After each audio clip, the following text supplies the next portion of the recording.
I think we have to understand that we cannot rely simply on the military to keep America safe and secure, and we cannot simply rely on ourselves.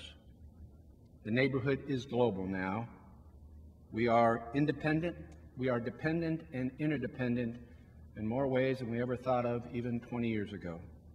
And we must engage our neighbors around the world in a way that makes the world a better place for them, and if we do it right, a safer and better place for us. That's why we must increase our investment in the art and science of statecraft. And that's why investments in economic development, assistance, and public health intervention make so much sense. If we do it right, we can empower countries to overcome the conditions that often leave them vulnerable to alienation and extremism that fosters terrorism.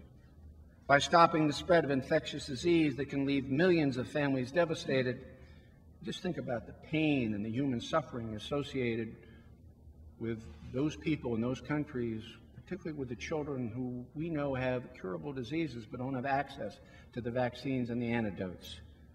We can give them hope and restore their confidence that civil society, a self-governing society, can and will improve their lives and their futures. Through economic development assistance and diplomacy, we can take important weapons away from extremist groups who take advantage of poverty, they take advantage of poor governance, and the lack of economic activity to spread their ideologies. Just think for a moment, if you will, what happened in southern Lebanon when finally Syria removed itself, but there was a vacuum. There was a vacuum, and they needed economic assistance, and they needed to build roads, and they needed to build schools, and they needed to build the infrastructure of a civil society, a civic society in southern Lebanon. What would have happened if the world community, led by the United States, would have filled the vacuum instead of Hezbollah? Think about it. We can be strong and muscular when we need to be, but we have to be smart and use diplomatic and development assistance as well.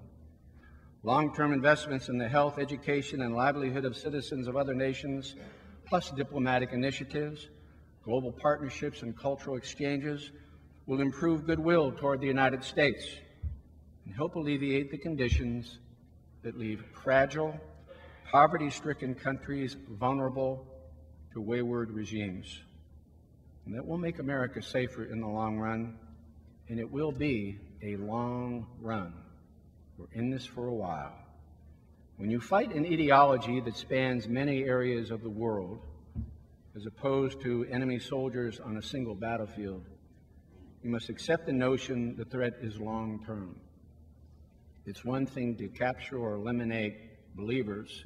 It's an entirely different challenge to undermine a belief system. One takes a lot longer than the other. That's why we call on candidates to take the message of Impact 08 to heart. How we engage the world in a promising but challenging 21st century should be among the highest priorities set by every candidate in the 2008 presidential campaign, and that's just a first step. By the time the primaries have been completed, we hope the candidates will have integrated into their platforms the commitment to making greater investments in development and diplomacy, and to elevate the role that those tools play in foreign policy and national security. Without question, without debate, America's security and prosperity are tied to the security and prosperity of every other nation in the world. One of the challenges I think we have is that I'm not sure every American or most Americans understand or appreciate that. But in a globally dependent and interdependent world that shrinks and gets smaller every day, how we react, and more importantly, in a preemptive way, how we treat our fellow citizens around the rest of the world can make a huge difference, both good and bad, depending on the nature of that treatment. We are interdependent, and we need to understand and forever act upon it. So we encourage our candidates to think boldly and bravely in how America can better engage in what will surely be challenging and eventful times. America's next president will be called forward to lead and inspire as no other president has yet been.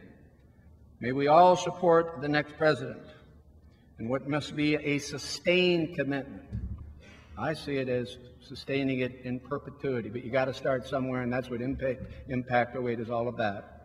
A sustained commitment to use our defense, development, and diplomatic strength to advance America's security and prosperity goals. Frankly, to use America's smart power to build a better and a safer world. Again, it's a great honor and personal privilege to be associated with this organization and my colleagues at the podium today. I thank you very much.